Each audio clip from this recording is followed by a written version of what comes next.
అమరావతి నుంచి హైదరాబాద్కి 70 నిమిషాలు, అమరావతి నుంచి బెంగళూరుకి 110 నిమిషాల్లో బుల్లెట్ ట్రైన్స్. సరే, ఈ ట్రైన్స్ అన్ని లైన్లోకి వచ్చేసరికి 7 నుంచి 10 ఏళ్ళు పడుతుంది. అది కూడా మోడీనే కంటిన్యూగా 2 టర్మ్స్ ఎన్నికైతే, రాష్ట్రంలో ఎవరున్నా ఓకే, మోడీనే కేంద్రంలో కంటిన్యూగా ఎన్నికైతే ఇది నడుస్తాయి.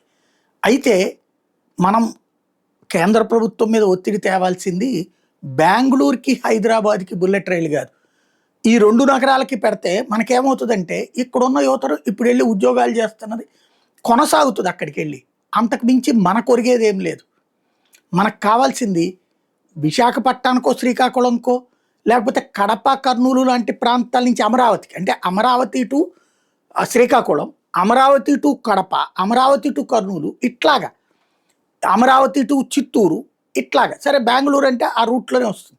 కానీ మనకి మన రాష్ట్రంలో ఉన్న అన్ని సెంట్రల్ నుంచి అమరావతికి కనెక్టివిటీ కావాలి.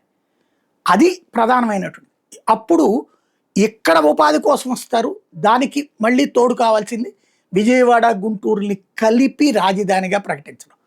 లేకపోతే గనక పేపర్లలో వార్తలకి నోట్లో మాటలకే పరిమితం అవుతాయి.